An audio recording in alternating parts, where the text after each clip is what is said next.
Okay, a neonatal chest X-ray is in front of us. A normal neonatal chest X-ray, and I want you to look at the ribs and the other bones that are visible. Notice the normal bone density. There is a degree of radiation absorption within the bones as always, but some of the radiation is able to pass through, creating a unique appearance that makes you differentiate between bones and surroundings. You can see there are objects on this X-ray that have absorbed nearly all of the radiation generated by the X-ray machine. These objects appear more opaque. For example, this left metallic marker and this cable here on this side. You can also see areas that have absorbed far less radiation as compared to bones. For example, air in lungs and intestines and in stomach. But for now, I simply want you to keep normal bone density in mind. The X-ray in front of us is an example of normal left proximal femur in an adult person. There is a very clear corticomedullary differentiation. You can even measure the thickness of the cortex on both sides. This is medial cortex, this is lateral cortex, and in between there is a cavity that is known as medullary cavity, and that cavity of course is filled with lipid rich yellow bone marrow and clearly has a different density than the cortex visible on two sides. Keep in mind that the bone surrounds the cavity from all sides, of course, but this is the pattern that you should see if the bones are normal. Also notice that remodeling of bones, as if the artist who created them was very professional in creating the perfect shape that he wanted to create.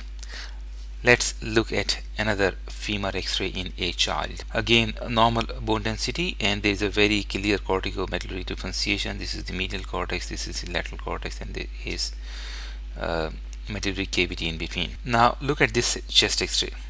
Look at the ribs, posterior ribs, anterior ribs, long bones, and the other bones that are visible. Notice the bone density is abnormally high, as if there is a high amount of calcium within the bones.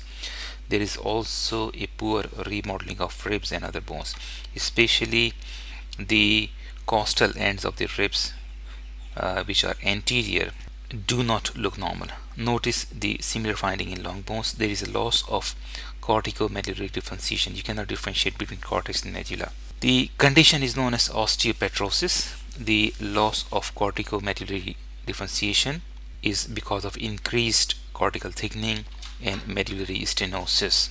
Osteopetrosis is a term used for a range of sclerosing bone conditions arising from the defective function of osteoclast or even from the absence of osteoclast.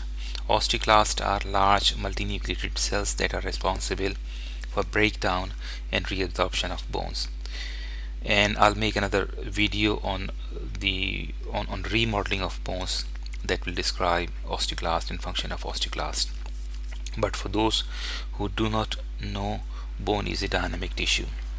Radiologically, osteopetrosis is identified by abnormally high bone density and abnormal bone remodeling. One might think that these bones should be very strong, but reality is exactly opposite. These are very brittle bones that are very easy to fracture.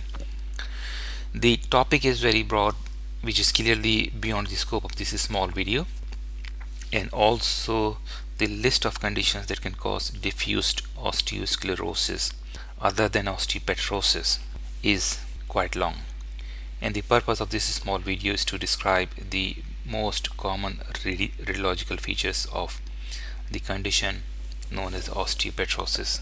Another very good example of osteopetrosis, you can see increased bone density and loss of corticomedullary differentiation. The X-ray shows another interesting finding. This boy has incornal hernia.